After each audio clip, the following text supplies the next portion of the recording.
She was teaching a lesson when the alarm sounded. Active shooter situation at school. Margaret dropped her chalk and pulled out her old instructor badge from her pocket. 10 minutes later, the ordinary retired teacher was about to transform into a very different kind of tactical instructor. From which city in the world are you watching this story today? If stories like this move you, consider subscribing to Unseen Legends for more tales of quiet heroes walking among us. Tuesday afternoon, 2:30 p.m. Math class was continuing at Roosevelt Elementary School in Dallas, Texas.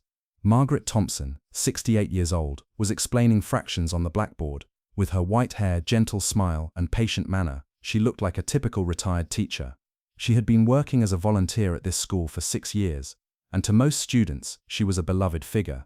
Nobody knew Margaret's past. To students, she was just Mrs. Thompson, patiently teaching math, helping students, always positive, loving children. No one knew that between 1975 and 2005, she had been one of the most experienced tactical instructors at Fort Bragg's U.S. Army Special Forces. Now children, when we add 3/4 and 2/3, Margaret was saying, when suddenly the alarm rang. This wasn't the normal fire alarm, red alarm, code red, active shooter protocol. Margaret instantly changed. The 30-year civilian teacher mask fell away, revealing the tactical instructor underneath. Children, everybody on the floor now, she said in a stern but calm voice. The students were surprised. Mrs. Thompson had never spoken like this before. But Mrs. Thompson, little Emma began. No questions, floor, silent, like we practiced. Actually, they had never done such a drill, but the children obeyed the authority in Margaret's voice. Margaret went to the door, locked it, covered the windows, then she pulled desks in front of the door. Her movements were fast and professional. Mrs. Thompson, you're scaring us, whispered 8-year-old Jake. Margaret came to the children, softened her voice but didn't lose her authority. Jake, I need you to be very brave right now. We're going to play a special quiet game. Everyone needs to stay completely silent until I say it's safe. Footsteps were coming from the corridor. Margaret listened carefully. 2 people, running pace, organized movement, probably security team. But then she heard other sounds, shouting, panic sounds, and worst of all, gunfire. Margaret's blood ran cold. This was a real active shooter situation. She pulled out her old Army instructor badge from her pocket. She had carried it for 30 years, old habit. It read Tactical Instructor, Classified. Children, listen very carefully, she whispered. We're going to move to the safe corner. Follow me. Stay low, stay quiet. She moved the children to the safest corner of the classroom, farthest from the door, protected area behind desks. Mrs. Thompson, what's happening? Asked 9-year-old Sarah. Some bad people are in the school, but I'm going to keep you safe, I promise. How? Margaret hesitated. How could she explain 30 years of military training to children? Because I used to teach soldiers how to stay safe. Now I teach math, but I still remember. Sounds were coming from the door. Footsteps were approaching. Margaret took tactical position. She positioned herself between the door and children to protect them.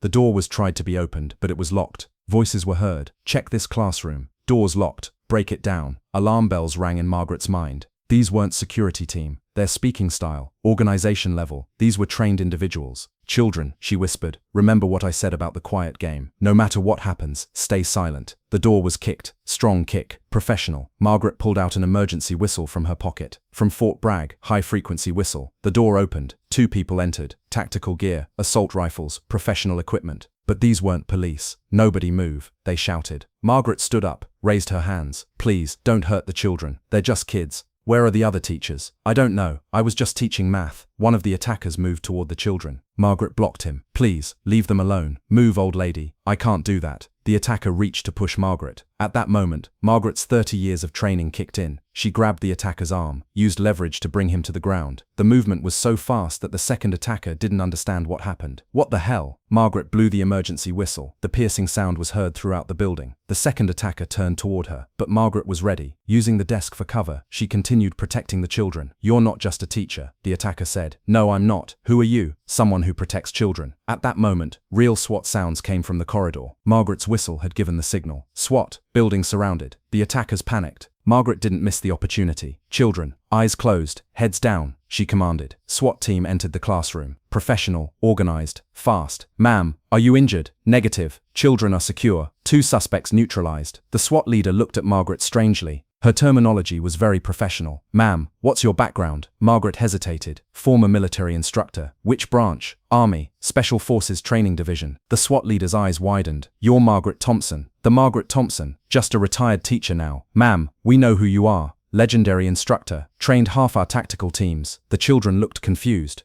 How was Mrs. Thompson so famous? After the crisis passed, Principal Johnson approached Margaret. Margaret, we learned about your background in the FBI briefing. You're a real legend. That's in the past, Principal Johnson. No, Margaret, you have very important skills. Now I just teach math. But today you save children with your military training. The media wrote Margaret's story. Retired teacher saves students. Former Special Forces instructor stops school attack. The students were shocked. Emma approached. Mrs. Thompson, were you really a soldier? Instructor, Emma, I taught soldiers security. But why did you become a teacher? Because I love children. In the military I taught soldiers. Now I teach you. What did you teach soldiers? Security, tactics, protecting themselves, but most importantly, protecting innocent people. FBI agent Martinez came. Ma'am, would you like to do consulting? School security training. Margaret thought, part-time is possible, but I won't leave the children. Why? Because this is the most important mission, raising the next generation. The following week, when Margaret returned to class, everything was different. Children looked at her as a hero. Mrs. Thompson, would you teach us self-defense too? Jake asked. I'll teach you math, Jake, but at the same time, courage, bravery, protecting others. How? Every day, while solving math problems, you learn patience. During group work, you learn teamwork. With homework, you learn discipline. Is this military training? Margaret smiled. Life training, Jake. The most important lessons are learned in civilian life. Offers from Dallas County continued to come. School security consulting, teacher training programs. Margaret found the perfect solution. 3 days a week teaching, 2 days security training. Roosevelt Elementary's most special teacher, the woman who teaches life skills while teaching math. The truth was, Margaret loved both. Sometimes the most extraordinary people hide in the most ordinary places. People like Margaret teach math in schools, but their skills still protect. Training doesn't rust. The spirit of service never ends. The next time you see a retired teacher, remember, they might be protecting you in ways you never imagined. Have you ever met someone who appeared ordinary but had an extraordinary background? Tell us in the comments, and if you want to hear more stories about quiet heroes like Margaret Thompson, subscribe to Unseen Legends, because sometimes the best protection is found waiting behind a teacher in the classroom. This story is a work of fiction created to honor the spirit of service.